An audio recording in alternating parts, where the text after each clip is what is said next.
Have you ever gone for a walk in a city and wondered what some of the things you see are called in English?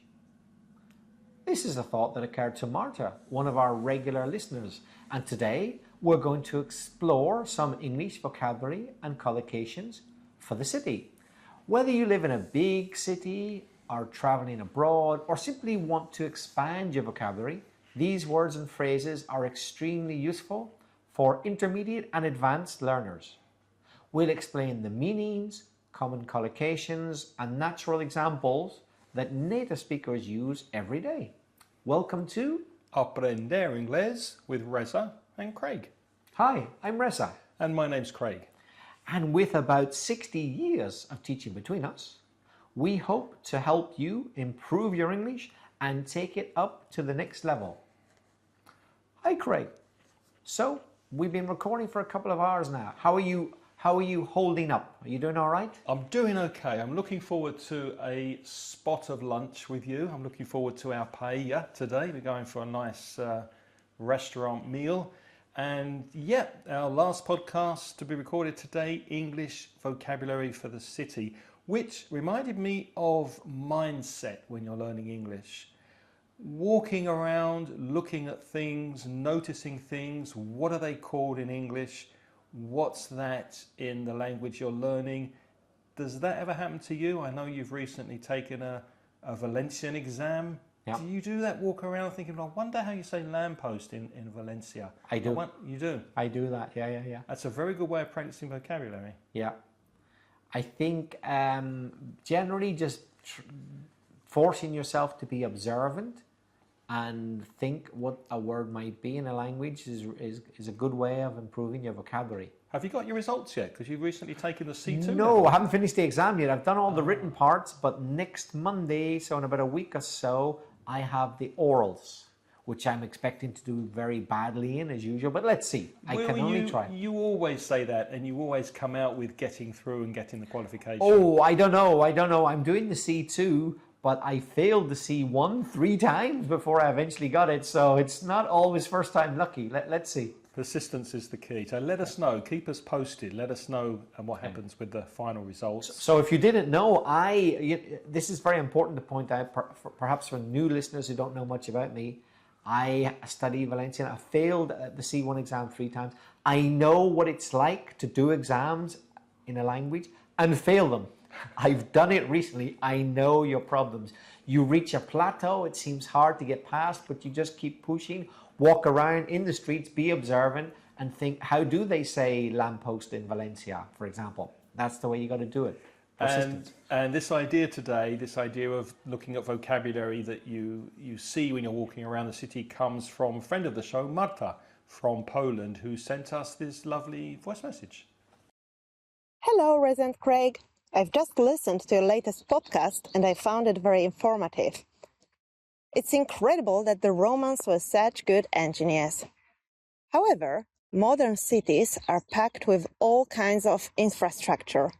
I'm actually walking through the streets of my city at the moment, and a thought came to mind. How about discussing less obvious city-related words such as manhole covers, utility poles, curbs, and paving slabs? Bye for now. Greetings from Marta. Well, thank you, Marta. Always a pleasure to get your voice messages and your ideas, your excellent ideas for episode topics. One thing I noticed that I did like in Marta's message, she didn't just say, I thought. She said, a thought came to mind. Yeah. Which shows the difference, doesn't it, between intermediate level and advanced. That's a lovely expression. A thought came to my mind. Yes, and Marta, I think you've told us before, but I can't quite remember. Please remind me, what is your city? You say you're walking about the city. I've been in Poland, I've been in Krakow, and I've been in Kielce, but I can't remember where you live.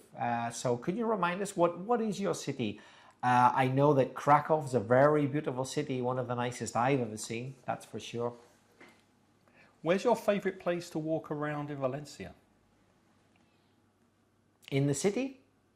City. A neighborhood I like very much is El Ensanche. You know, Plaza Canovas, around there. Yeah, That's very, nice. very nice buildings, very pretty. Lovely architecture around there. Yeah. And also what they call the Central Park, which isn't quite the same as Central Park in Manhattan, but it's not bad. Central Park in Rusafa. What about you? I like the old city near the cathedral. Behind the cathedral, there's an area called Barrio del Carmen, which is, winding roads, and it goes back a long way. It has a lot of charm. It's a beautiful area. And the riverbed. Yeah, of course. There's a dry riverbed going through Valencia that's, you don't get a lot of traffic noise because you're down inside what used to be a river, so you're lower than street level, and you're shielded, you're protected from the noise of the traffic, and it's very pleasant. Gardens and lovely paths and cycle paths. It's a very nice area. Yeah, just one word of warning though about the riverbed. Don't walk there in the middle of summer if you're not in the shade, because boy does it get hot. Yeah. If you're in the shade, you're okay. But if the sun is blasting on you in the middle of August there at 4 o'clock, that is hot. Take a hat, that would be my advice. Now, we have spoken about urban living before. If you go to inglespodcast.com/70, which was a long time ago, Reza, you will hear vocabulary connected to urban living in general. But let's look at some vocabulary, starting with something that Marta said, the manhole covers. What are they? They're usually round, although not necessarily. They could also be square or rectangular, but they're very heavy, removable covers or lids that give access to something under the ground. Now, we have done a podcast recently about politically correct or woke expressions, and both of us looked at this word manhole, wondering, well, are there any other expressions that don't have the word man in? Are there, Reza? Yes, there are. See, as soon as we saw the word man, we knew that someone would have invented new PC words, because who says they're only for men? And effectively, we found some words which we knew, but we didn't use so much, such as maintenance hole. Yeah, I think I'd heard that before.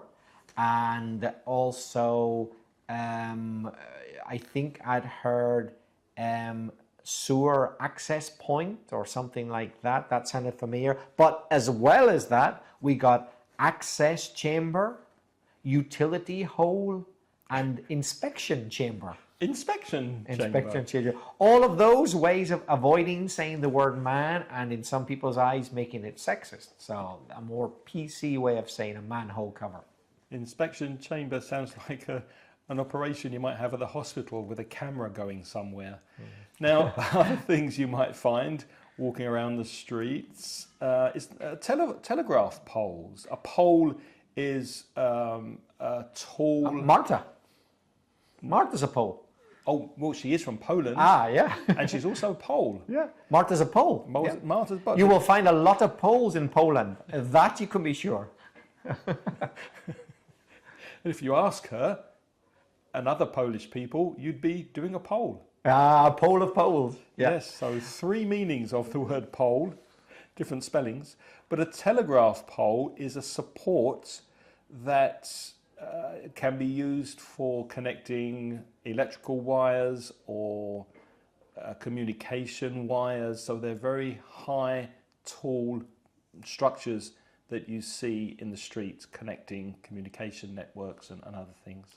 Can I just say, I invented my own, not very good, but at least it's original, tongue twister. A tongue twister is a short sentence or phrase which is tricky to say because it repeats the same or similar sounds. And I honestly did invent my own many years ago to point out how capricious English pronunciation is, how you never know how to pronounce vowels. And Marta, I think you're going to like it. It's this. I just say to my students, just write this sentence, easy sentence, write it. They go, okay, here it is.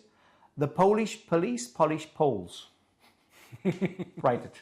I know it doesn't make any sense, but what is it? The Polish police, the police from Poland, polish, they make something shine. Poles. Now, is that Poles with a capital P or a small p? I hope with a small p.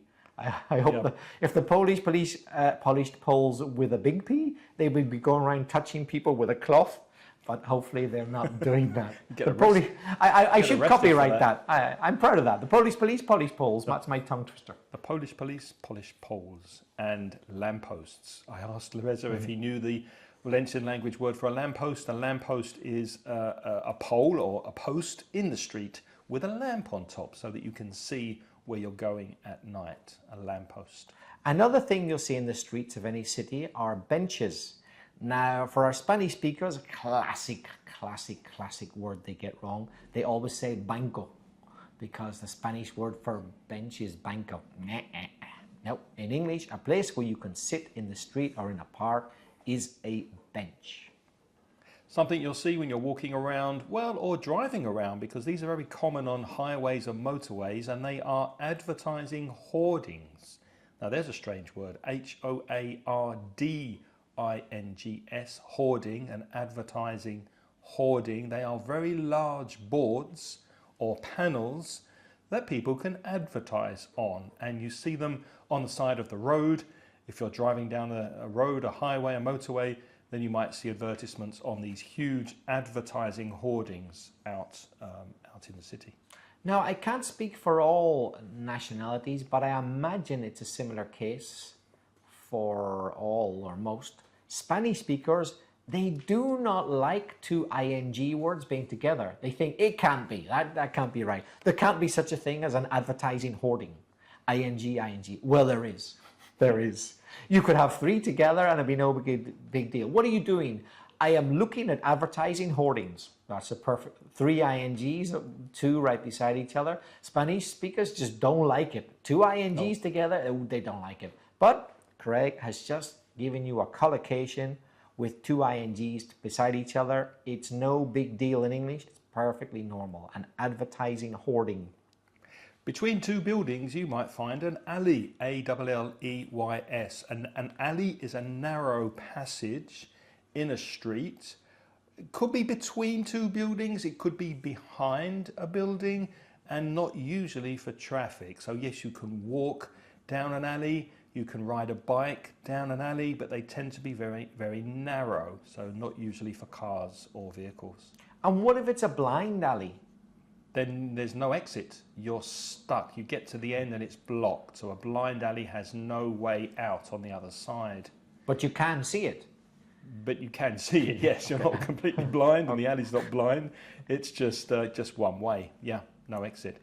Now, if you're walking along the street, you'll be walking on a pavement or a sidewalk. Sidewalk is more common in American English and in my opinion, a much better word because you walk on the side of the road, whereas pavement just means that the area below your feet is paved. So I prefer sidewalk, don't you? I prefer pavement just because I've grown up with it, but I would agree that sidewalk is more logical, that's for sure. Yeah. Another area of disagreement is what you might call metro, you could, but most British people prefer to call it the underground, whereas most Americans prefer to call it the subway. The metro system, or the underground, or the subway, or specifically in London, the tube. The tube. But only in London. Another American-British difference is where you park your car. In the UK, you park your car in a car park, and in the States, it's a parking lot. A lot is an open piece of land. So parking lot in the US and car park in the UK. A very common traffic feature you see in all cities is a zebra crossing. An animal crossing the road? It could be that, couldn't it, if you interpret that way? Because ing again, causing problems. Is it a verb? Is it a noun? In this case, it's a noun. So a zebra crossing or a zebra crosswalk, perhaps in American English, they use that more, is that area which is painted black and white, like a zebra, where you can walk, and in theory, I say in theory because I live in Valencia, in theory, cars are supposed to always stop there and let you walk past.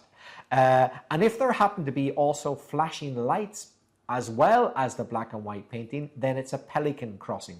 Or traffic lights. So any type of flashing light or traffic light as well as the black and white paint on the ground, then is a pelican crossing. And you may have noticed that it's a zebra crossing because zebras, the animals, are also black and white. A junction, what's that? A junction is a different route that are, sorry, a different routes. A junction, a junction is a different routes that are connected or they intersect in some way. So where roads meet together, that's a road junction. Where the railway meets together with another railway, that's a railway junction. And you can also have a motorway junction where the motorways intersect and connect with each other. And one type of junction you often see in a city is a roundabout, where lots of roads meet, and they meet in a round area where you have to drive around and then you take the appropriate exit. Or as the Americans call it, a traffic circle.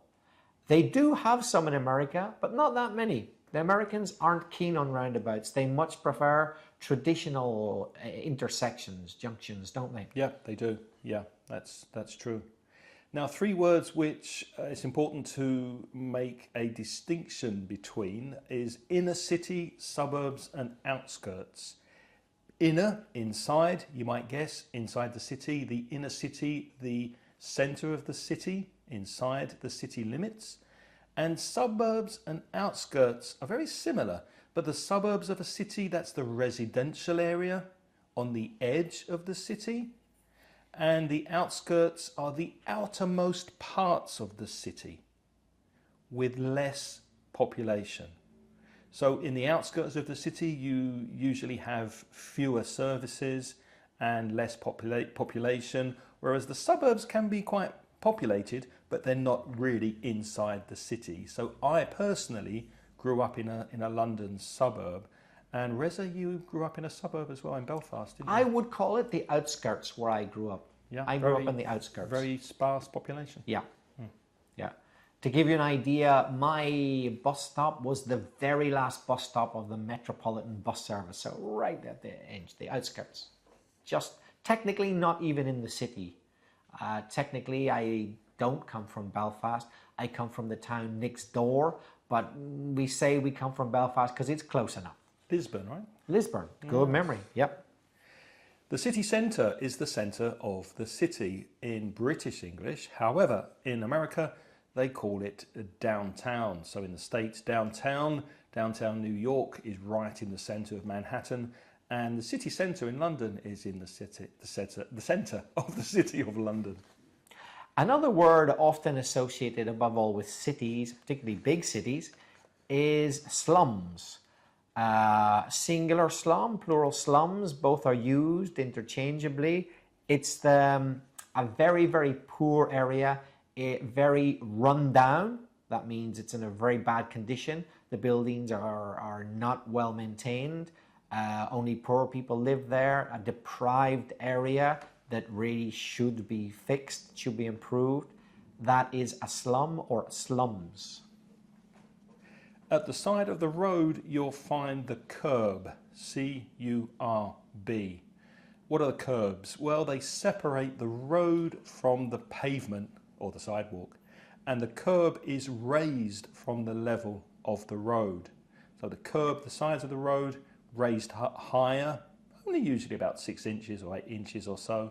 The curb separates the pavement from the road. Drains are very important, particularly in the city, when it comes to getting rid of all the rainwater, or any liquid, in fact, which ends up in the street.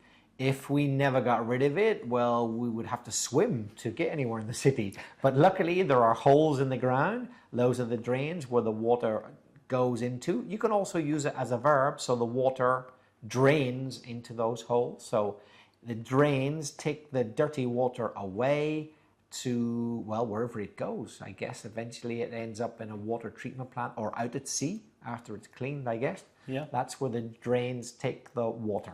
You also have drains in your house. You have the drain in your sink and in the shower where the water disappears and it's taken to another place.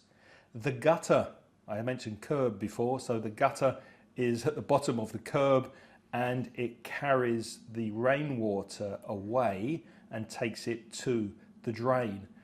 Long-time listeners may remember fairly recently we spoke about the Roman roads when we did the episode on on roads, and Reza explained how the Romans invented the curve in the road so that the rainwater, when it rains, goes to the side of the road and it doesn't flood or block the centre of the road. Well, it goes to the side and then the gutter takes it from the side down to the drain where it disappears below the road and gets carried away from the road.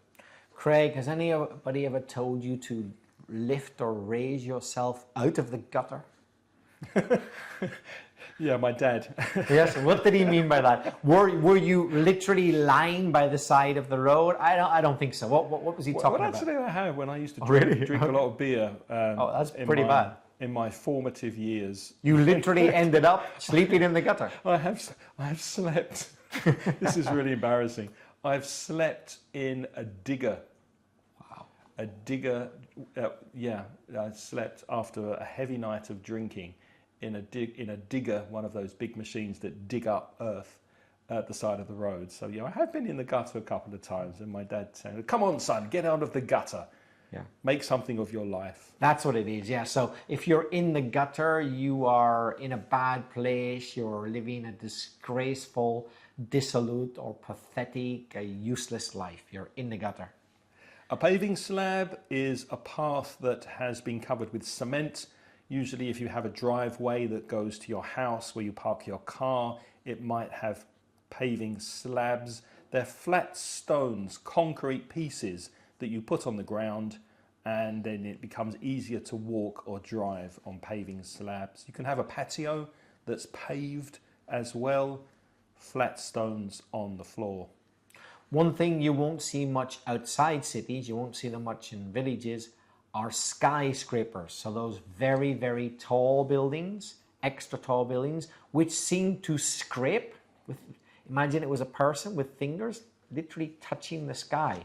That's why they're called skyscrapers. Craig, do you know where the highest skyscraper in Europe is? In Europe? Yes.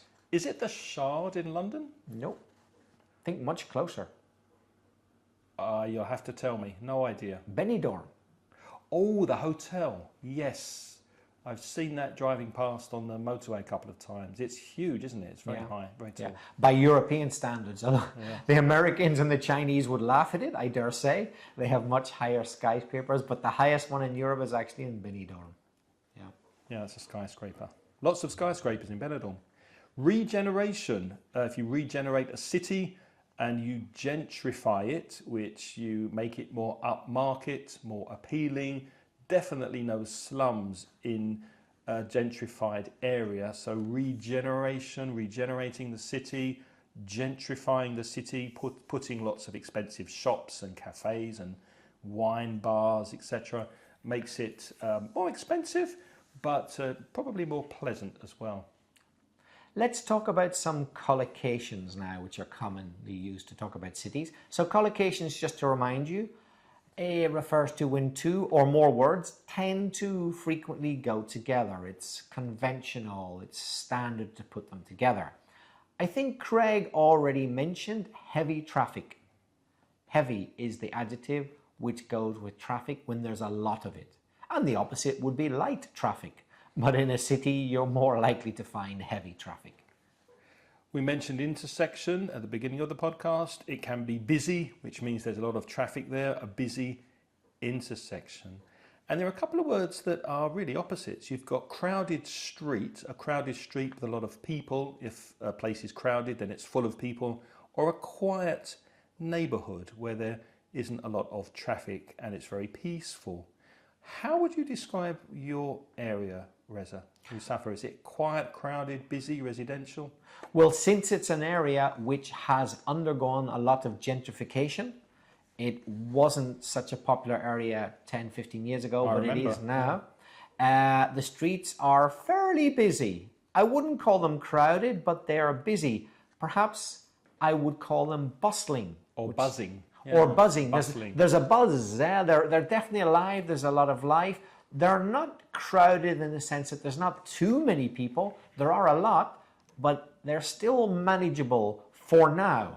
So, like most residents, I don't want my neighborhood to become more popular. I'm happy as it is, but please don't send more tourists. That's enough. Enough is enough. A residential area is how I would describe Reza's area as well. People live there. There aren't a lot of commercial buildings or businesses there. A shopping district is obviously where you go shopping, lots of shops and stores, a commercial area. And a pedestrian zone is where you can walk. If you are a pedestrian, you're walking around, and zone is area. So a pedestrian zone is where you can walk quite comfortably with no traffic. Yes, just to clarify for our Spanish speakers, I'm not sure about others, but it's pedestrian zone is not an area where you're going to find Jeffrey Epstein. A lot of people think it is, but it's not, because of a Spanish word which refers to a pedophile, which is similar to English. So it's quite funny when you see Spanish speakers' faces when you say, for example, many years ago I didn't have a car in Valencia. I didn't need one, now I do. And people would say to me, have you got a car? And I'd say, no, I'm a pedestrian. And the look on people's faces, what? I'm a pedestrian. They were thinking that he's someone who is a pedophile like Jeffrey. I was like, no, in English, a pedestrian is someone who walks. So for Spanish speakers, beware. Yeah, beware. The Spanish word for that is peatonal. And when I came to Valencia and I was learning Spanish, I thought peatonal is someone who goes to the toilet a lot. A one-way street is a street where you can only drive one way, and a cycle lane is obviously where you can ride your bike. What's a fire hydrant, Reza? A fire hydrant is somewhere in the city where the fire brigade, the fire service, firefighters can easily get access to water to put out fires. So can I say the word again, manhole cover? There might be a manhole cover over somewhere in the ground. Or in America, it's above ground. It's simply something in the street that they connect the hose pipes to, but not in Europe. In Europe, it tends to be something under the ground, under a manhole cover, and they attach their hose to that. And that's where they get their water from the fire hydrant. Yeah, it's like a big tap, isn't it? Yeah. A faucet in America. Remember, you can see a list of all these words over on the website. Go to inglespodcast.com/629 if you want to look at the words as we're describing them. Reza mentioned slum before, a poor area of the city. You can have the collocation slum. You can have the collocation slum clearance, which means to clear the area of slums. Maybe gentrify it, make it more upmarket, put some different, more modern housing where the slum used to be. Because maybe it was a dodgy area, Reza. Exactly. So dodgy, particularly in British English, we like that word dodgy, like, ooh, a bit suspicious and can't be trusted 100%. So a dodgy area or neighborhood is a neighborhood that you don't want to find yourself in, particularly late at night. Craig, you know London better than me. Are there any areas which you consider dodgy in London to be in late at night? Well, it's probably changed so much, but it used to be, as it is in many cities, around the area of the railway stations tends to be dodgy in many cities. My area used to be safe, but I noticed a few years ago when I went back to visit friends, the area that I grew up in the suburbs has become very dodgy and quite dangerous. So I think these areas change over time, don't they? And speaking of areas that change over time, I mentioned the old quarter of Valencia, the old city. The old quarter of any city tends to be where the city started, where it first began, and it's usually full of lovely, charming, old-fashioned buildings, and it has a lot of charisma. Having said that, Craig, when you and I arrived in Valencia in the 1990s, late 1990s, the El Carmen, the beautiful old quarter of Valencia, was considered dodgy. Yes. At night, particularly during the week. Not because we were there. Not because we were there. It wasn't us making it dodgy. It was like that before we got there. But in the middle of the week, when there weren't many people around in the evening, you wouldn't want to be on your own, or you wouldn't have wanted, I should say, in the past, to be in your own at 2 or 3 o'clock in the morning in El Carmen on a Wednesday night. It was dodgy. Now I think it's perfectly fine. It's improved. But do you remember? It was a dodgy neighborhood. In fact, I know a couple of people who were mugged. If you mug someone in the street, then you approach them sometimes with a weapon, with a knife perhaps, and you ask them for their wallet, for their money, for their camera. So to mug someone, to steal from them in the street. And I know people who that happened to years ago. Me? Oh, it happened to you. Happened to me, I'm one. You're one of them. Yeah, no weapon was produced, but a guy said to me he was really, really aggressive and really, really big. And he looked physically quite strong. He said, hey, give me your money. I need it right now. And to be on the safe side, I just did. I gave him some money, even though he didn't have a weapon, and he left me alone. He said, your money or your life? And you said, my life, I'm on a budget. So when these areas become gentrified, it's called inner city regeneration. You're regenerating the area of the city. And sometimes it happens gradually. So if you gradually see your neighborhood, your area becoming more upmarket, nicer, more gentrified, safer, you can call it an up and coming area. Up and coming with hyphens between those words, making it an adjective. An up and coming area or an up and coming neighborhood means that it's improving and it's getting much better. Yeah, I would say that my neighborhood was the up-and-coming neighborhood for about 10 to 15 years, but now it has been established as a popular neighborhood. So it's no longer up-and-coming, it's established. And I would say now in Valencia, if you know the city, the new up-and-coming, the improving area that's going to get better and better and better, is El Cabanyal. Not a million miles away from where we are. That is the new up-and-coming area in Valencia, would you say? I agree, yeah. You could even say it's suburban bliss or torture, maybe, depending on how you look at it. But if something is suburban bliss, bliss is extreme happiness. If you're living in suburban bliss, then you are over the moon. You're very happy with your neighborhood. Reza, what's a taxi rank? Something that, despite its popularity, still hasn't arrived to the Cabanyal much. It's still tricky to get a taxi in El Cabanyal or La Malvarosa in Valencia, the area beside the sea. There is a distinct lack of taxi ranks. There's no specific places where you can stand and wait to get a taxi. And it's quite far away from the city centre. Yeah. And our last collocation for you this week is public amenities. What's an amenity? Well, anything that adds value to the area that is of public use. For example, a park is a public amenity. A swimming pool is a public amenity. A library. Do we still have libraries these days? We do. There are a few. They are public amenities. Toilets, which we could do with a few more public toilets in Valencia. That's my opinion, but that's also a public amenity. And now it's your turn to practice your English. Why don't you describe your city? Speak about your neighborhood. Tell us about where you live, a typical street. Does it have manhole covers, lampposts? Inspection chambers, please. Inspection chambers. Tell us where you live, and if you practice this vocabulary, it will stick in your mind. Use it or lose it. So tell us what you like about where you live and maybe also how it could be improved. Do you have enough public amenities? We'd be interested to get your voice messages and we will include them in a future podcast. How can people contact us, Reza? Yes, to leave a voice message, there's a link in the show notes. It's at speakpipe.com/Inglespodcast. Or if you'd prefer to write, you could send us an email with a comment or question to craig@inglespodcast.com or belfastreza@gmail.com. And if you're a Spanish speaker and you want to improve your English with free and paid resources, visit the Mansion Inglés website at mansioningles.com. And for paid products, you can browse the online store at store.mansioningles.net. If you'd like a full audio transcription of this podcast, that means every single word that we say written down, you might consider joining our Patreon program.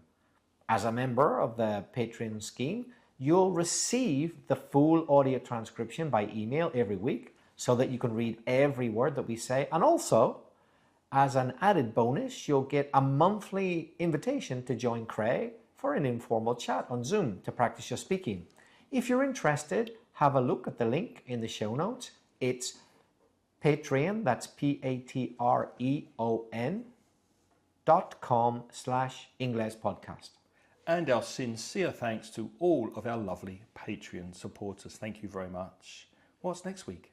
Next week, we're talking about the verbs bring, take, and fetch. So bring your ears to next week's podcast and we'll tell you about those verbs and how you can use them. Until next time, thank you for listening this week. It's goodbye from me. And it's bye-bye from me.